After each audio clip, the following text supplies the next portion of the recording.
The following podcast is brought to you by patreon.com/WrestleMedia.ca. Like what you hear? Want more of it ad-free, uncensored, and earlier? Sign up today at patreon.com/WrestleMedia.ca and start getting more for as little as $2 a month. Welcome to We Have Till 5, part of WrestleMedia, where everything is wrestling and wrestling is everything. I, of course, am your host of We Have Till 5, Andrew Kent. With me, as always, is Mr. Cole Miller. Cole, do something weird. Hey. Hey. Hi. Hello there. Welcome. Yeah. Oh man, I was just gonna let that go until something made me laugh. Finally, you got there. Sweet, Cole. How you doing, man? It is when people hear this, it's gonna be SummerSlam. It will be. Oh my gosh, this is insane. It's the big weekend. Cole, do you know that I'm going to my very first big WWE event? And, in fact, when you guys have heard this, I've already been to my first big WWE event, and I'm very, very, very, very, very excited. TakeOver Toronto. I'm going to already give the event 5 stars, because let's face it, it's going to be unbelievable. And, but yeah, it's SummerSlam, man. How you feeling, Cole? You're going, tonight is Thursday, and you're heading to a big show right now, man. Tell us what show you're heading to, and give us your, preemptive rating. See if it lives up to that. We'll talk about it next week. Well, I'm not sure if I'm going to a show tonight. The Progress show is on tonight, but they closed the online ticket sales earlier. Okay.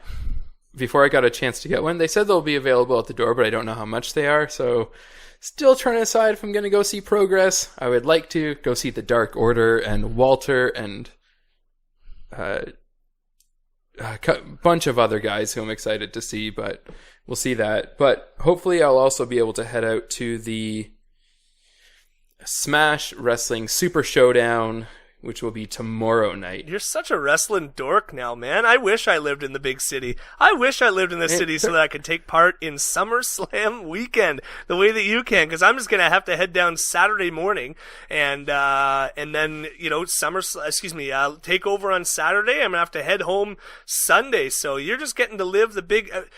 now, has there been, in Toronto, have you seen anything around the city promoting SummerSlam? What's kind of like, is there a buzz at all in any way, shape, or form? I wasn't in the city over the past couple days. I just got here, but you know what? The pop culture doesn't really know. Actually, I think some people were on City TV breakfast television the other day. I think it was our very own King of the North, if I saw correctly. Oh, who's that guy?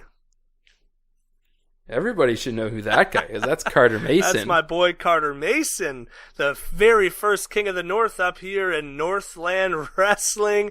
I love that guy. Shout out to Carter Mason. Thanks so much for doing everything that you do. I cannot wait to see you at your own takeover at some point there, pal. But no, so there's not like a bunch of posters around or anything. There's absolutely 0% buzz, correct? Yep, nothing major. It's, you know, some of the news stations because it's a pretty big deal, but other than that, pop culture doesn't know these things. Wrestling is so funny. Most people. It's weird. Wrestling is so funny. Well, we here at WrestleMedia are very excited for SummerSlam. As you've probably seen all around Toronto, we're paper in this town. Toronto is our city this weekend. A bunch of us boys are heading down to take over on Saturday. And if you guys want to stop by any point, say hello. You just find us on Facebook, on Twitter, on Instagram, wherever it is, and come and say, hey, come find us. I know for a fact that you guys had probably met our boys down at the Never Say Never show. We're in and around that city, so do not hesitate to come and say hello, even if you're just hearing this now, maybe Sunday morning, but getting into SummerSlam mode. But for all of you who are not in Toronto for SummerSlam, but you're coming to us from WrestleMedia.ca, I just wanted to thank you, as I do every single week, for taking your time and listening to our podcast. Thank you for visiting our website. Hopefully you signed up for the newsletter. Hopefully you read the bios. Hopefully you maybe read a blog or listened to a different podcast here on the network. Whatever it is, we thank you so much. And I thank you in advance for heading on over to patreon.com. Why did I go to CA? It's not my first rodeo here, Cole. Well, we are Canadian. I know, but it's not my first rodeo. I've been doing this on my own for a few weeks now. I'm getting pretty darn good at it. So, folks, head on over to patreon.com/WrestleMedia.ca and just be part of the wrestling revolution over there. Come and support our dream. We're so grateful for you. Thank you to Kevin, one of our patrons over at patreon.com/WrestleMedia.ca. We are so humbled anytime somebody is willing to give us a little bit of money for the dream. WrestleMedia, of course, is celebrating its 3-year anniversary. We've been at this for 3 years. We want to do it for at least 100 more. So help us support that dream over at Patreon. Cole, buddy.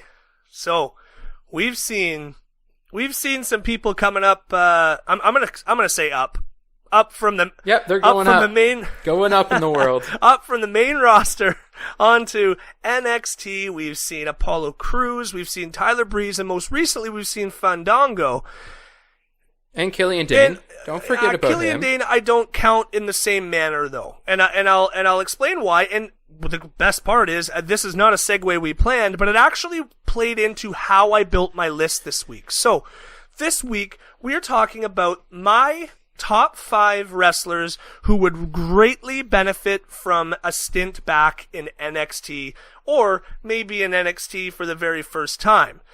Little toasty nugget there for you to chew on. Who am I talking about? But the reason why, and it's so great that you brought up Killian Dane. Killian Dane never really got a shot on the main roster. It was just, well, we don't have anything for you up here, pal. We'll just put you back. Probably nobody even remembers you're on the main roster. So, I specifically wanted to pick guys, not like EC3 is not on my list. The Revival's not on my list. The Viking Raiders, or whatever the heck they're called, aren't on my list. People like that are not currently on my list. I wanted to dive a little deeper. I want to get a little bit more creative. Not creative. Creative's not the right way to look at it. But I didn't just want to say, oh, they never should have called EC3 up. So my list does not include people who have been called up recently. It's people who have been on the roster for a good few years at the very least, and really could use a refresher by moving over to the NXT brand. Cole, with that in mind, would you say that's kind of the shape your list took, or are you thinking more current?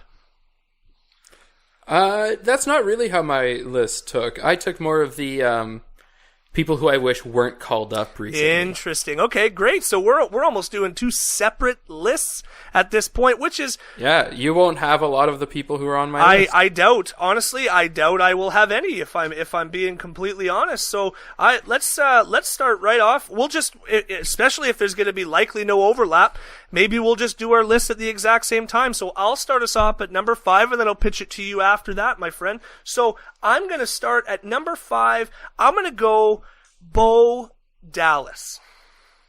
Bo Dallas was signed to a developmental deal in 2008, assigned to FCW. That's Florida Championship Wrestling. For anybody who hasn't been following the WWE product for some time, that was the old that was one of the old developmental programs that they had. He was tagging actually with his brother Duke as the Rotundo brothers. Do you know who Duke Rotundo is? Well, if it's his brother, then I think I know. That's Bray Wyatt in the flesh, baby. Yeah, so he was the Beast. Is that what he's called now? The Fiend. Is it Fiend? So he made his Bo Dallas debut when NXT was rebranded in 2012, entering the 2013 Royal Rumble actually after winning a tournament.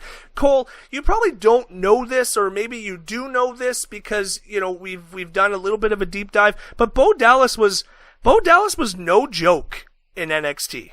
He was the NXT champion. He was the NXT champion heading into the very first takeover, I believe.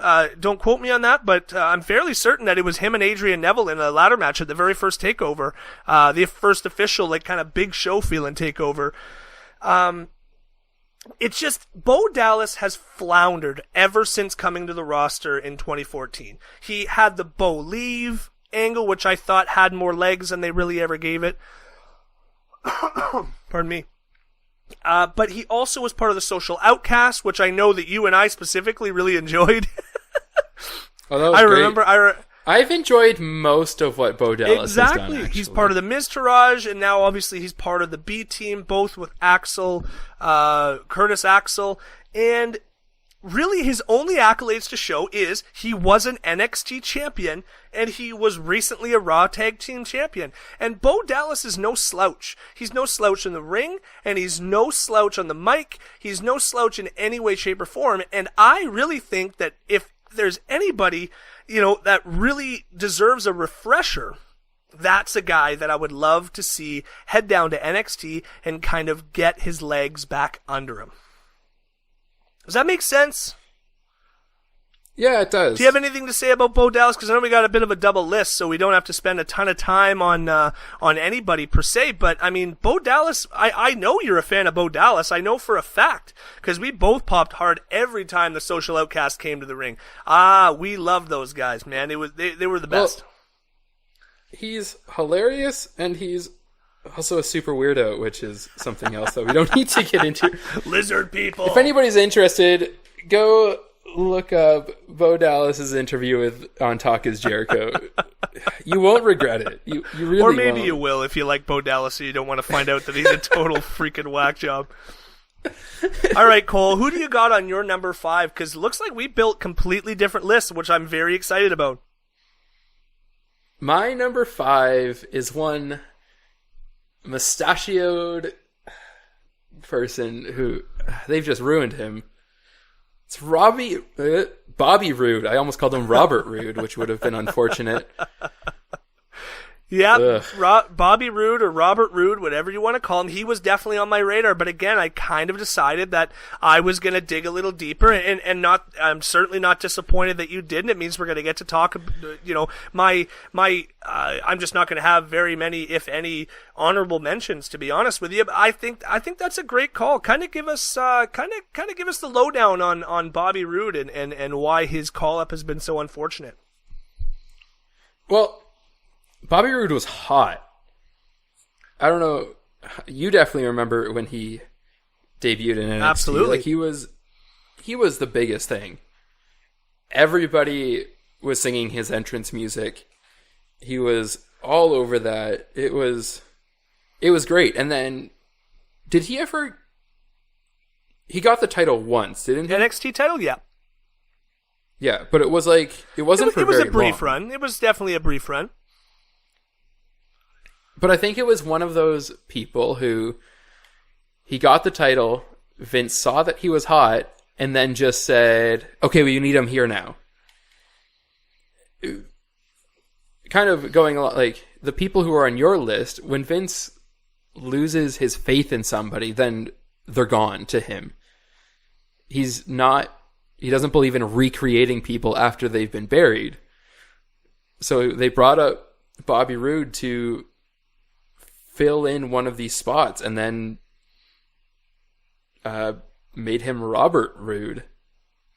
And it was just so disappointing because he had the charisma, he had everything going for him, and then nothing came from it. Well, the problem that what I personally feel they did with Bobby Roode was they made him a face. Like, they made him a good guy, and he's not... Don't get me wrong, he could get over as a good guy, but he needed to have that run as a bad guy first so that people could know who he is, because he just was like this white meat, boring baby face, and there's nothing exciting about that. And if you learn anything from the career of even a guy like Chris Jericho, all of the charisma in the world doesn't matter if you're going to be portrayed as a boring white meat, smiling baby face. And that's honestly, I think that's what happened to Bobby Roode. That's what I think he was. I think he was wrongly cast in the main roster. I don't know how Vince justified that in his head, but it was like that for far too long, and I think he's too far gone. I think he's too far gone to kind of. He's been Dolph Ziggler, but he hasn't got at least he didn't even get the 10-year career. And no, by the way, spoiler alert: Dolph Ziggler is not on my list. I'm. Honestly, I think he's too far gone to ever without leaving WWE and really reinventing himself. I don't think it's possible inside the WWE machine at this point. So no, Dolph Ziggler's not on this list. honestly. And Bobby Roode obviously didn't make my list because I'm going a different route, but you're totally right. It's really disappointing because he had everything going for him, and I wonder if he had more time in NXT, he would have been able to create something that would have lasted. No, but go ahead, continue. Sorry. I don't know. I was just gonna say, but creative kind of destroyed him too. So it's no. Not really much. Vince McMahon destroyed him. Let the record show. I never want to put any of this crap on the writers. Honestly, Vince McMahon doesn't see NXT, and he just, I don't know. It's garbage. It's garbage what happened to Robert Roode, and I'm hoping that he had a run as tag team champion, so he's had something. No. But everybody know. gets the tag team titles. Like, the tag team titles are worthless. They're worthless pieces of trash. Sorry, New Day. Move it. 6-time champs though. Yeah, woo. Yeah, I think R-Truth is a 15-time 24/7 champ, and honestly that probably means more than the tag titles right now. Next week's list, best R-Truth 24/7 title runs. Top 50. I need to do an R-Truth list one of these weeks. I know you'll hate it, but I will hate it, but thing. I'm not an R-Truth guy, but that's fine. I'll figure it out. Moving on to number 4, I kind of stick with, again, my theme is guys who I'd love to see a resurgence from. And this is a guy who was signed way back in 2000 to the OVW brand. He actually tagged with Brock Lesnar, who he coached at the University of Minnesota. They were part of a tag team called the Minnesota Stretching Crew, and this is something I did not know previous to this, so Adam's probably yelling at me. He's probably pushing his glasses up on his face and going, wow, the red, that's probably Adam right now, except more articulated, thank goodness. This is Shelton Benjamin, and I know that you have never really been excited about Shelton Benjamin, but I promise you, Cole, you get that guy down to NXT, and you see what that guy can really do, you're absolutely going to change your mind. So, I just don't know what to do with him. I do. You send him to NXT, and you let him have the Tyson Kidd kind of resurgence. And, Tyson Kidd was well on his way back to prominence in WWE. And I think, personally, that Shelton Benjamin is a far more accomplished and better wrestler. He was drafted around 2004.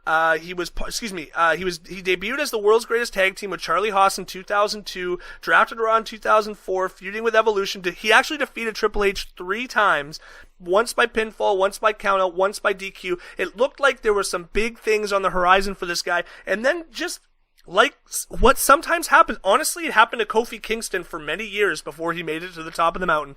Every time it looked like he was about to ascend further than his station, something would happen, an injury would happen, somebody would sour on him backstage. He never really got to shine. Go back and watch the very first Money in the Bank ladder match at WrestleMedia 21, and you tell me that Shelton Benjamin is not one of the most athletic, interesting, and captivating superstars you've ever seen. This guy was unbelievable. He's been on every brand. He was part of ECW when the ECW was with the WWE, debuting the new gold standard where he wore gold trunks and dyed his hair gold. Drafted back to SmackDown in 2008, and then he was released, and he had a great career in the Indies for the next 6 or 7 years until he returned to the WWE. In which case, he did absolutely nothing. He hasn't even been seen on television since March. He hasn't been on TV since March. Yeah, I actually don't know if I've ever seen him wrestle. He had a great match with Seth Rollins, man. He's awesome. He's awesome. He's a 3-time Intercontinental Champion, a 2-time Tag Champ, and a 1-time U.S. Champ.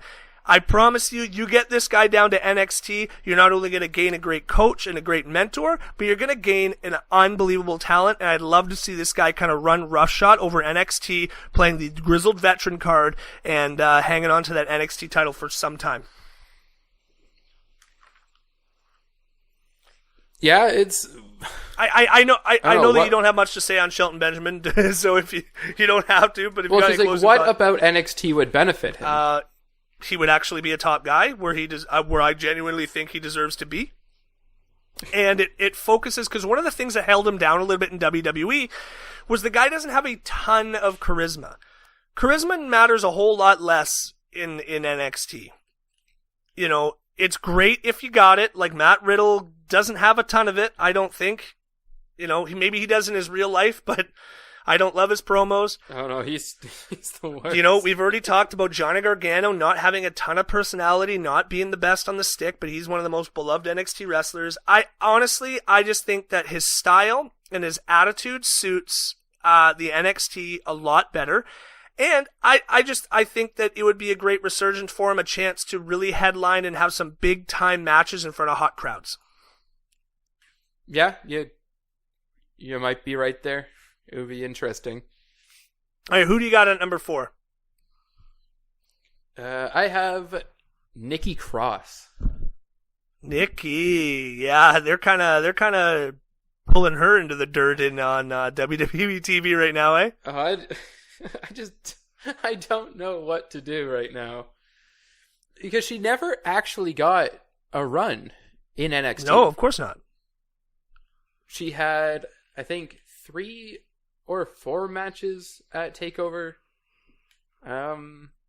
She was in the first TakeOver War Games in a Fatal 4-Way. No, the last one, sorry. Yeah, she's been in a couple, but never won. And then they bring her up to the main roster, and she does nothing for a while. Well, first they take away her stable, which was really unfortunate. She was stuck on her own. She was in the middle of the Aleister Black storyline for a couple weeks, which was something. Wrestled a couple people. Nothing happened. Brought her up to the main roster. Really did nothing with her. And now she's tagging with Alexa Bliss? Yeah, it doesn't seem to make a lot of sense. No, and I really just wish they had given her something. That's where I'm disappointed. It's like, when I've seen her wrestle, I found her captivating enough. Yeah, no, I never got to see anything. I never got to see them go with anything. Now, this possibly is a result of who was in NXT when she was there.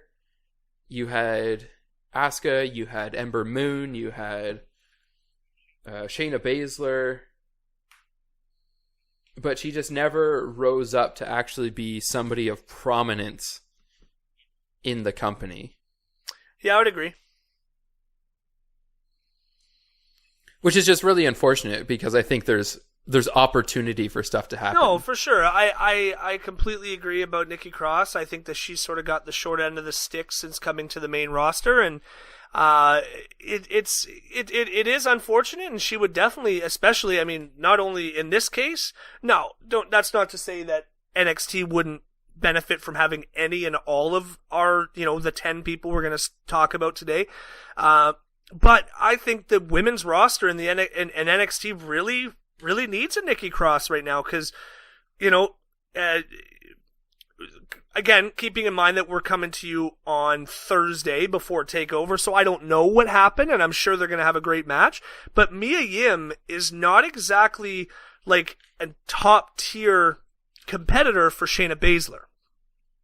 No. I'm not saying that she's not a great wrestler. I'm not saying that Mia Yim is not impressive, but considering that some of the opponents that Sasha Banks had, and Bayley and Charlotte, considering Asuka and Ember Moon and Mickie James and people like that, like down some of the talent that they've had down there, it's kind of a dry period for the female wrestlers right now, and that's nothing against Mia Yim. It's just I think that's an objective truth. Whether you like her or not, Mia Yim does not carry the same sort of like star power that some of those other ladies did, even before they became who they are now.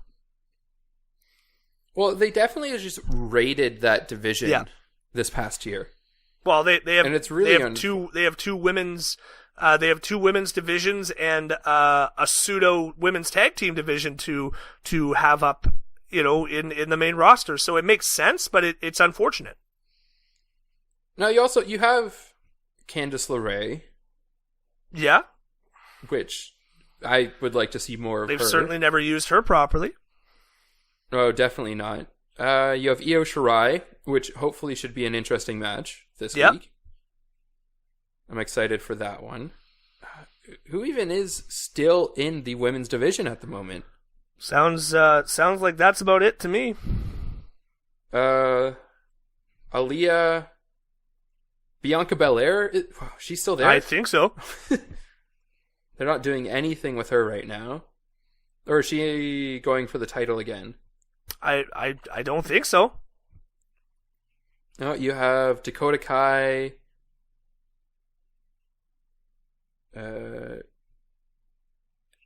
you have Shayna Baszler's team, but that's about it. Oh yeah, and they're awful. Yeah. Oh, I don't think they're any good at all. They gotta stay down there for forever. Yeah, it's Shayna Baszler will be called up. Her team will. No, that's the problem. Is that they're all gonna have to go up because they're gonna do the 4 horse ladies. Anyway, so I figured I was going to catch more crap for the horse ladies from you. So, the horse ladies. So I left the 4 horse ladies. Room, but you killed me there. Moving on to my number 3. It's a guy who didn't really spend a lot of time in NXT at any point. He was signed in September 2011, originally for the FCW, feuding with Richie Steamboat. And he ended up, I don't even think he actually wrestled for NXT at all, actually, now that I see it, besides having some one-off matches every once in a while with the likes of Sami Zayn. But it's Cesaro. Cesaro is a guy who I would really love to see down in NXT. Really?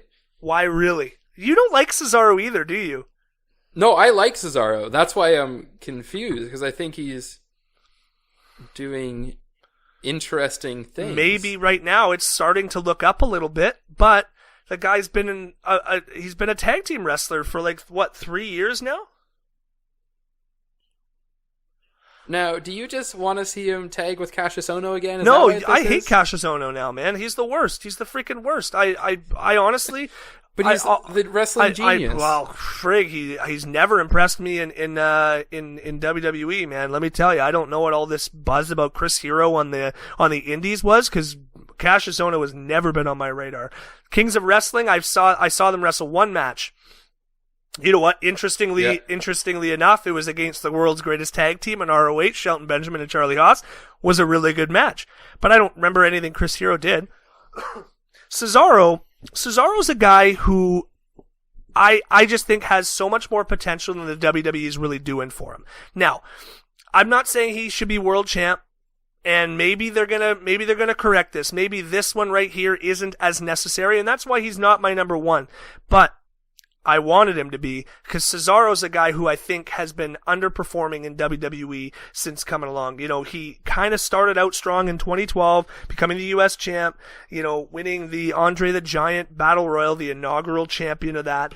But then he started getting stuck in these tag teams, the Real Americans with Jack Swagger. He had a pretty good thing going with Tyson Kidd before he got hurt. And then he kind of just got thrown into the bar after they had him and Sheamus had a really good best of 7 series, and that tag team kind of got thrown together. Thankfully, it was successful. Oh, and, it definitely and was I'm thrown not saying together, he hasn't but it worked. enjoyed success. This one's a little different in the sense that I just think he should be that gatekeeper. At the very least, he should be that gatekeeper to the mid-card. He should be the guy that you gotta beat to get to the main event, kind of like Mr. Perfect was back in the day. I think there's a lot to be said about those mid-card guys who maybe they don't quite have it to be the main event player. Maybe they don't have WWE champion written all over them, but they're those workhorses, and that's Cesaro. And that's what I mean. I think Cesaro could go down, go over, go up, whatever you want to call it, to NXT, and he could really kind of run roughshod over the division and become that NXT champion and sort of be that A+ player on that roster, because I think he's a little bit better as a big fish in a small pond. You know, that I think his style suits NXT. He was a prolific indie wrestler, having some tremendous matches as Claudio Castagnoli back in the day. And honestly, Cesaro has enjoyed some success. Yes, he is a U.S. champ. He's a 5-time Raw Tag Team champ and a SmackDown Tag Team champ.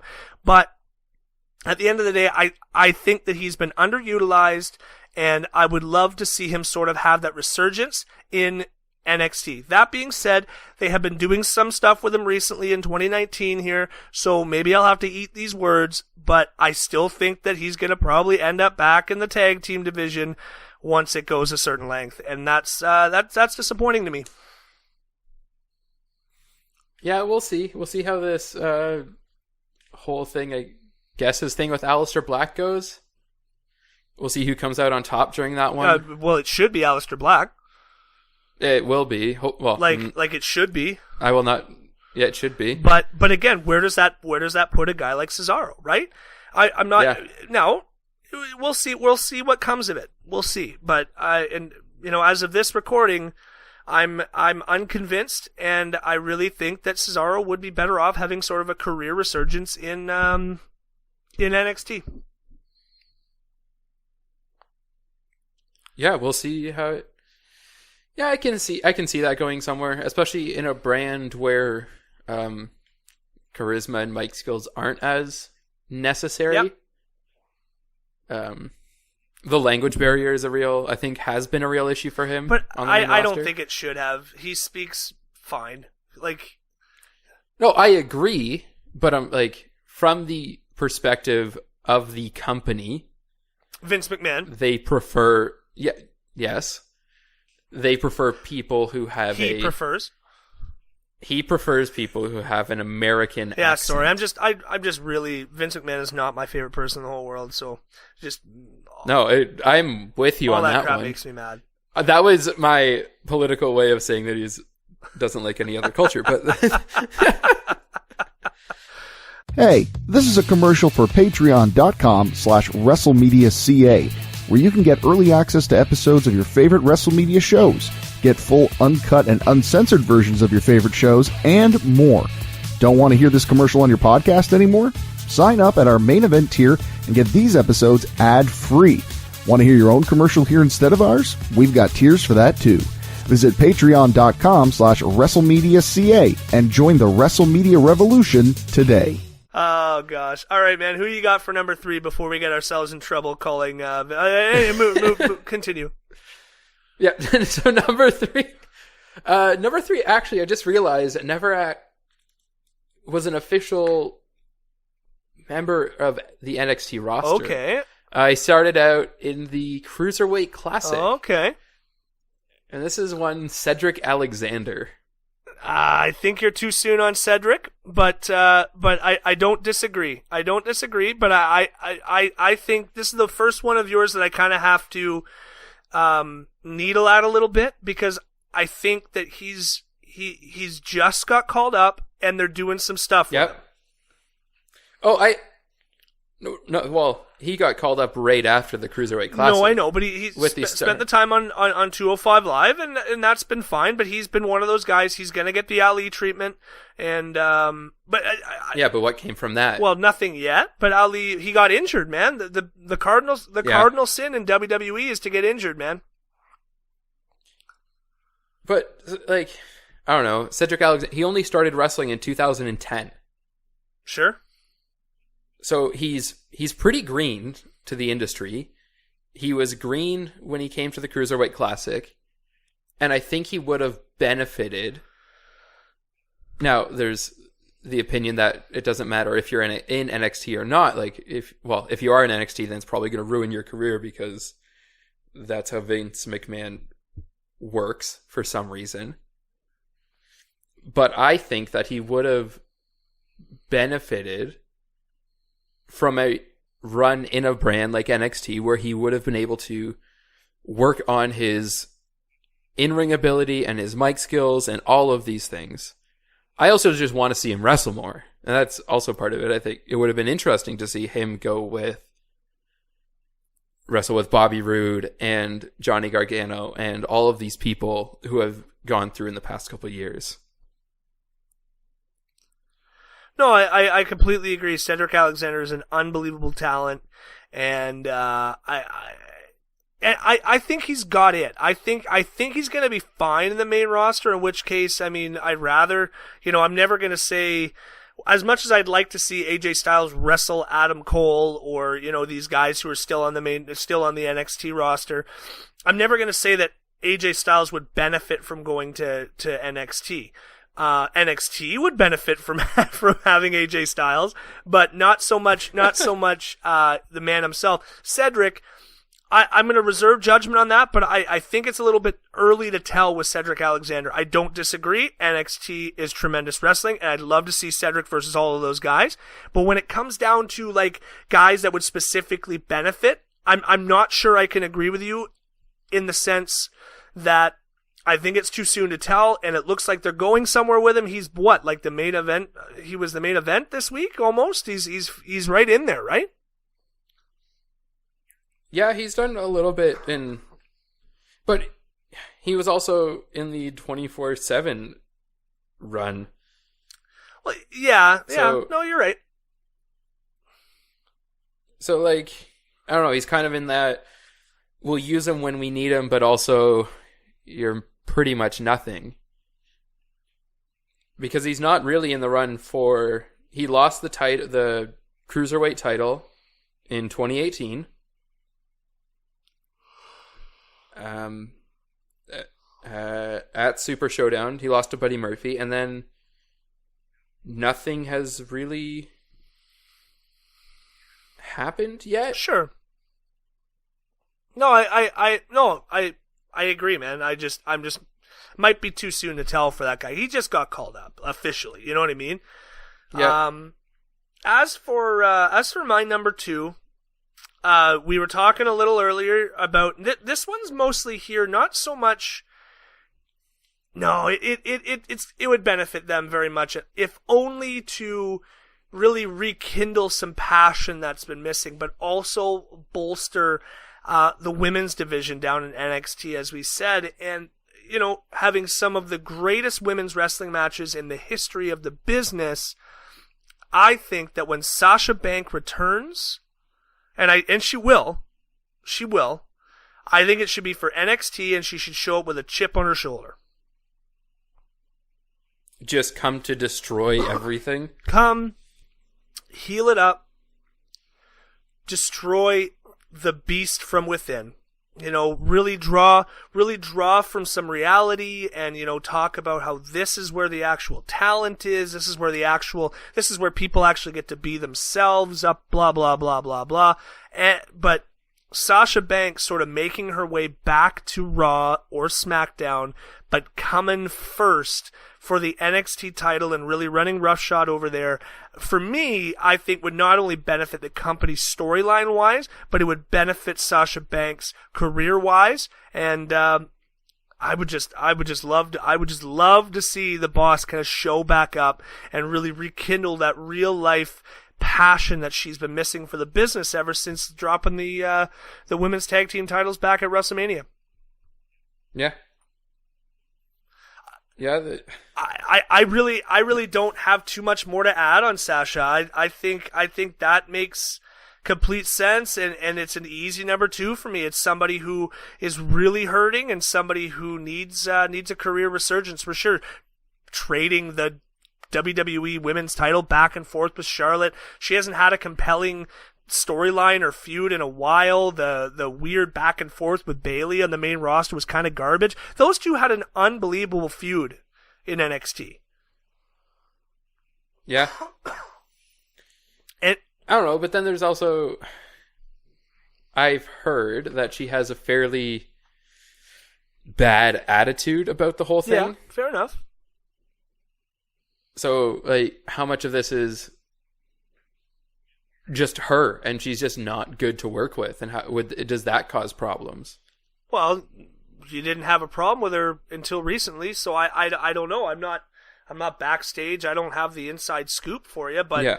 They worked with her well enough for a while, and unless you're now, I'm not saying that the way that she's dealing with it is a professional or even mature, going home when, things don't go your way.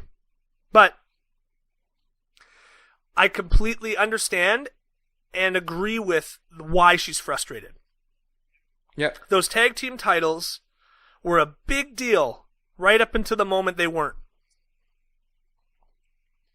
And I'd be pretty frustrated too.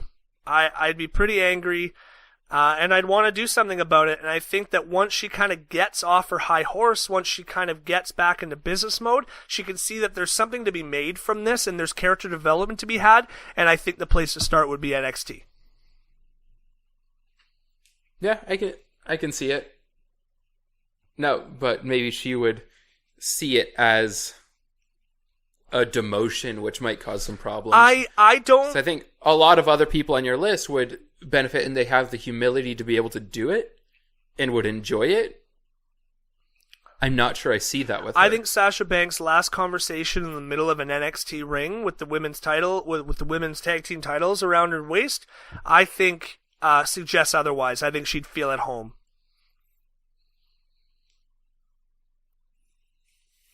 We will see, I guess. Well, I hope so. All right, buddy, who you got at number 2? Number 2 is another member of Sanity. It's Eric Young. See, I'm just over Eric Young. I know he's Canadian. I'm supposed to love him because I'm a Canadian too, but I couldn't bring myself to put him anywhere near this list. But he didn't even really fit the criteria that I was going for, so... No, it's... Yeah, I just... Once again, it's one of those people, it's like, I wish I've seen more of him. Because what they did with Sanity was interesting, but then they called them all up. But he never actually took part in any title matches. Like, individual title matches. No, I agree. They fought for a tag team, but he never singles competition. Didn't do anything on the main roster with Sanity. And then they took away every other member of the tag team. Yep. WWE, ladies and gentlemen. Vince McMahon, ladies and gentlemen. Let's call these guys up. It'll be great. Yeah, and then you send Killian Dane back down to NXT, and you send... what's his name over to NXT UK? Yeah. No, I'm with you on that, and EY, I want to like him more than I do, but I can't. I did consider him for this list, but it just didn't make sense to me. I don't know what else he could do on NXT to really kind of get me excited about him. I don't know. Make him a heel. Make him that bitter old man, because he is a bitter old man. So who's done his dues. He believes that he deserves a chance, and he has the history and the ability to actually beat people. Because he has the run in TNA. He's been wrestling for ever. Yeah, it's true. Since 1998, so 20 years. He had a great run. They bring him up, put him in this tag team, and then where is he now? Well, he shaved his beard, which is weird. Honestly, I don't even think they used him properly in NXT. I just don't think he's ever really got a fair shake. I don't know sort of who he pissed off on the way in or way up, but yeah, it just hasn't really panned out for EY. So I mean, definitely he could benefit. I'm certainly not disagreeing. But I remember when he debuted, we were both interested and excited. Sure. And then nothing happened. Yeah. And it was disappointing, and we never got to actually see what made him such a big star in TNA and other places. And that's where I think he would be able to benefit, is actually showcasing who he is. Like, he's had feuds with AJ Styles and Kurt Angle, Samoa Joe and Bobby Roode and all of these people, but then does none of that matter anymore? has it ever mattered to Vince in the WWE? It really, but AJ Styles got called straight up. To be fair, they're doing stuff with Samoa Joe after his AJ Styles is one of the long run. AJ Styles is one of the supreme talents in the whole world. Samoa Joe is one of the supreme talents in the whole world. At some point, those guys can't fail. They can't. Yeah. It would have been the same if Kenny Omega had to come over to WWE. You know what? Oh, WWE would have just ruined them. No, they wouldn't have. Because when you have that much talent wins. You will win. And that's what I mean. Like, honestly, again, to bring it back to a guy like Dolph Ziggler has almost all the tools. But Shelton Benjamin, great example. If you can't put it all together, it effectively is worth nothing. But when you're AJ Styles and, you don't need the greatest mic skills in the world because you're one of the greatest professional wrestlers to ever live, you'll get over. Samoa Joe, intimidating, big, best promo in the business right now. He's gonna get over. When you don't have it all, and EY, I think Eric Young suffers from that. I think that the guy's got a voice that is annoying as hell. He smokes it sounds like he smokes 4 packs a day. I don't think there's anything in the world that's going to help Eric Young get over. And I don't, honestly, to bring it back to a guy like Cesaro or a guy like Shelton Benjamin, who made my list, the reason why I think they could benefit is that they're work rate guys. And I don't think Eric Young has ever or will ever be a good enough wrestler to kind of get over on his work rate alone. Yeah. I don't know. I want to see more. I want to see what made him such a big deal before and see if it's just hype or he actually is what people believed him to be in TNA. And that's where I think NXT would benefit him. Can't disagree. My number one. So go ahead. Well, no, yeah. So who's your top? My number one is a guy who I still to this day don't understand why the WWE can't seem to get to that next level. The fans want to get him there.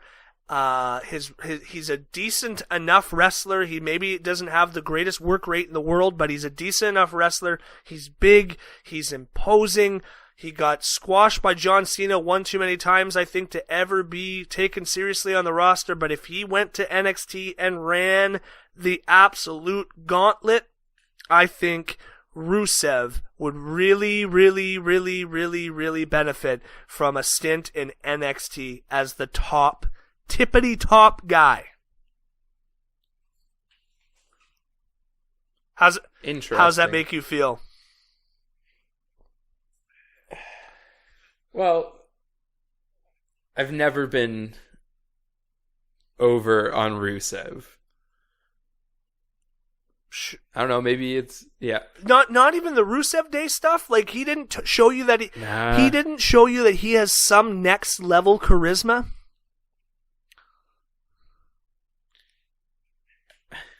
Not really. I mean, it was an interesting thing and people got behind it, but do you follow the guy on social media or Twitter or anything? No, I don't have Twitter. Man, what do you think I am, a youth? Oh my gosh, shush. Everybody's on Twitter, man, including WrestleMedia. Give us a follow over at twitter.com.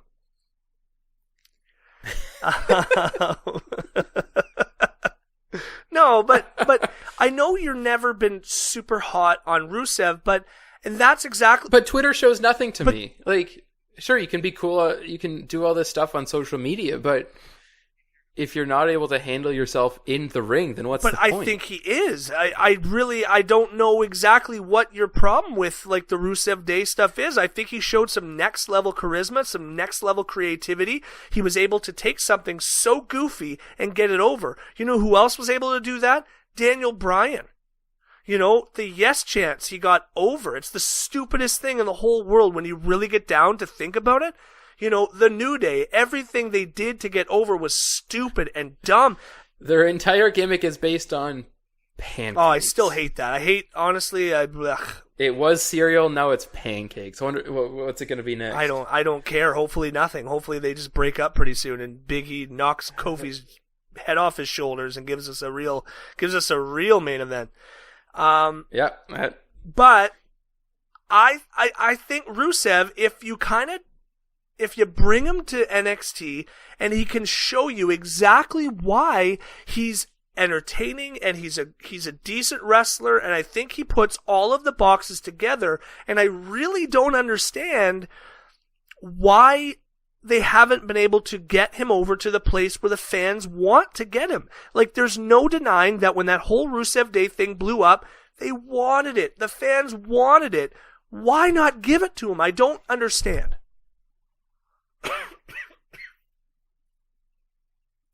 I don't know. This is probably another Vince McMahon doesn't like accents. Maybe. And I think that's part of it. I think here's what I think happened to Rusev. I think Rusev is just big enough to be toppleable by your top guys, by your big old baby faces, but he's not big enough to be that overbearing, overarching monster. Yeah. I think that's Vince McMahon's biggest issue with him. I think he's big enough that he's someone to defeat, but he's not big enough to kill everyone in his sight.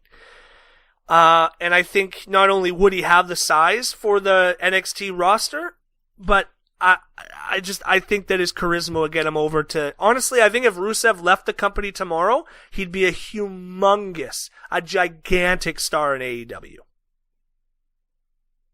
Yeah. I'm just not sure if his in-ring ability matches the charisma. But that's the best part. It doesn't have to. You know who wasn't the greatest wrestler in the whole world? The Rock. But do you know who wouldn't make it on the indies? But Rock. AEW, my friend, is not the indies. It is not the indies. They can have all the indie talent they want, but if they want to get over to the mainstream audience, they're gonna have to be a little bit more mainstream. AEW is not the indies, my friend. And anybody who thinks that it is in for a big shock when Ted Turner gets his freaking claws dug into it. You know, they're going to have to do basically what WCW did and have the indie style, quote unquote, on the undercard. And they're going to have some big main event attractions. And Rusev, I think, could be that guy. Does that make sense? Is it like, I know that probably breaks your... It does, I just don't agree with it. I know that breaks your smarky little heart, but AEW will not be able to be, just like New Japan. New Japan isn't the indies, and they don't put on matches like the indies. No, and I'm not saying it is, and I'm not saying AEW is the indies either. I'm just saying New Japan, AEW, NXT is a different style of competition. Sure. One where in-ring promos, gimmicks do not matter as much as in-ring ability.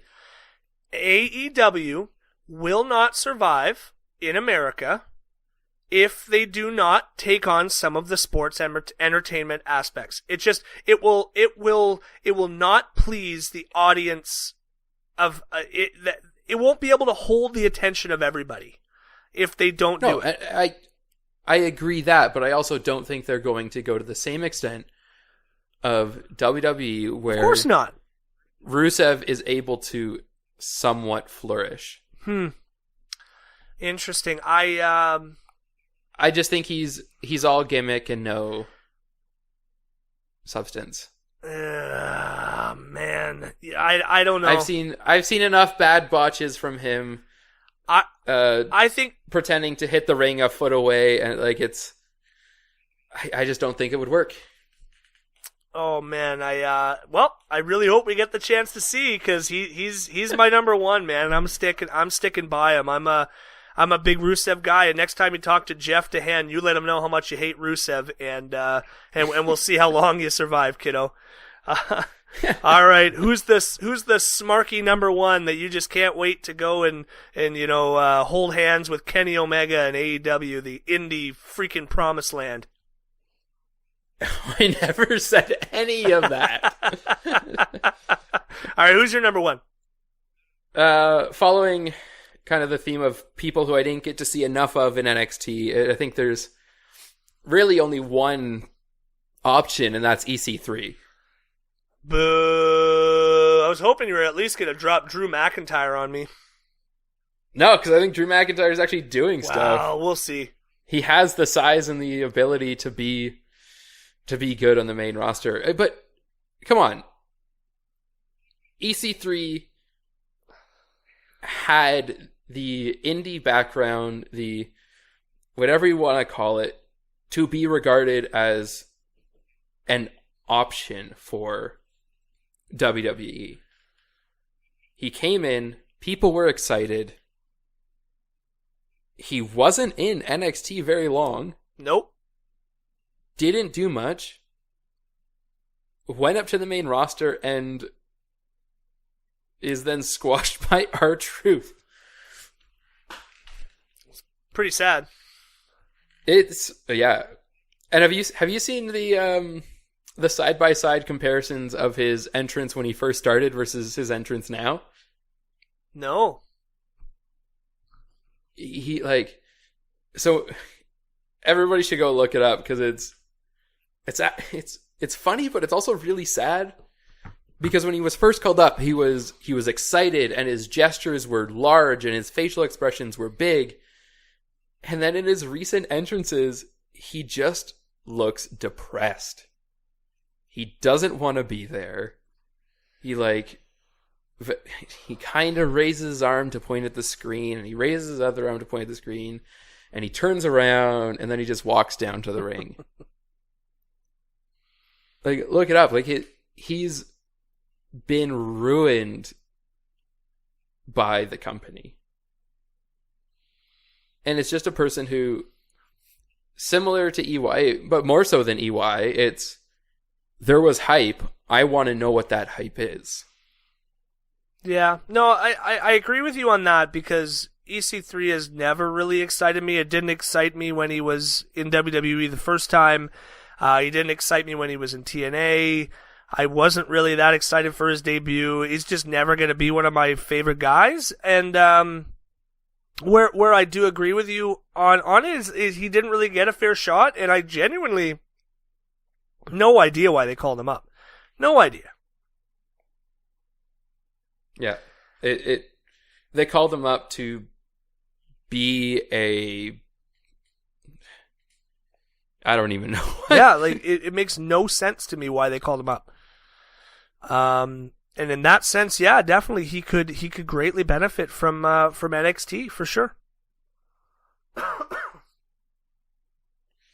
Yeah, was he even in any pay-per-views? Main roster?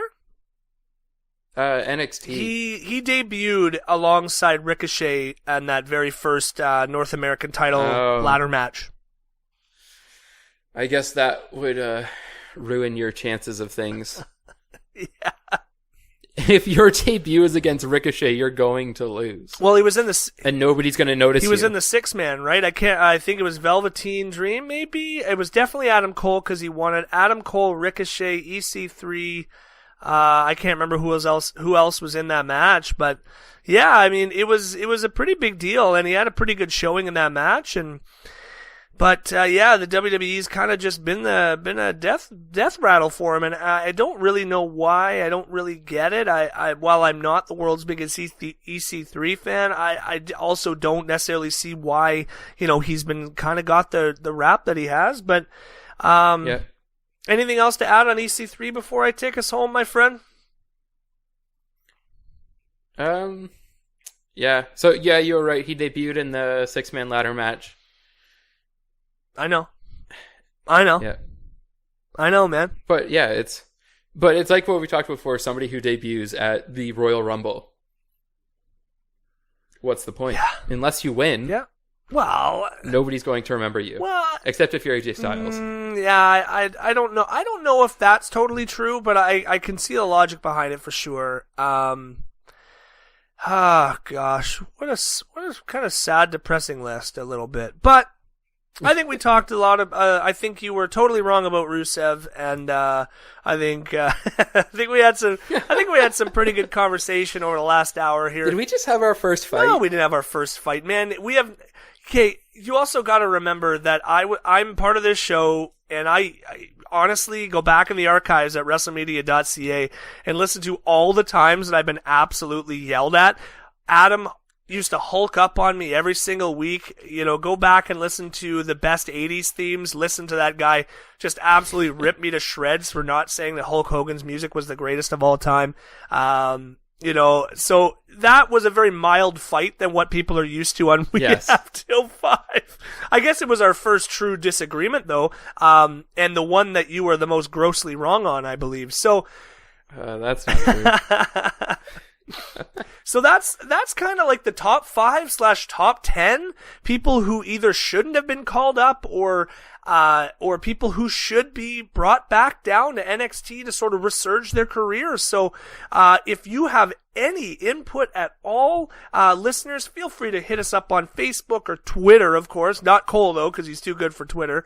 The guy puts way too much pomade in his beard and hair to make... You don't put pomade in your beard, you stupid idiot. You know what, man?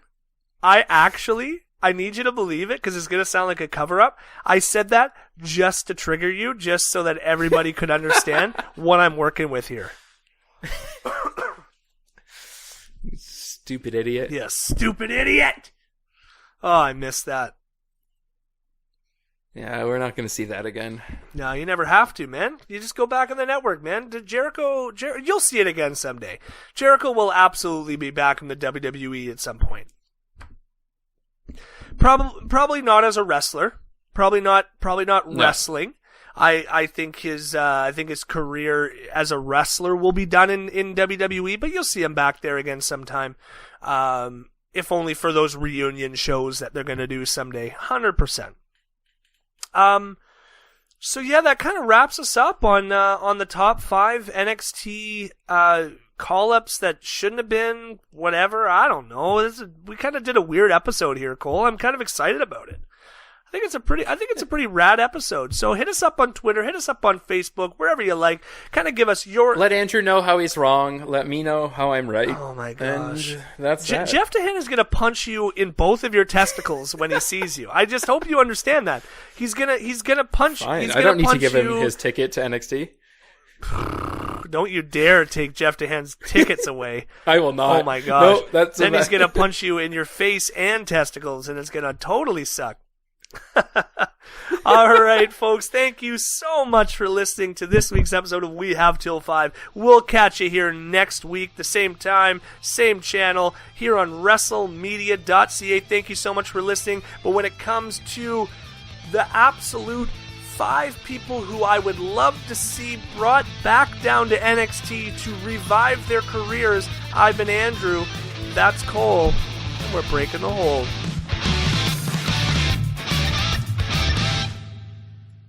This has been a presentation of WrestleMedia, where everything is wrestling and wrestling is everything.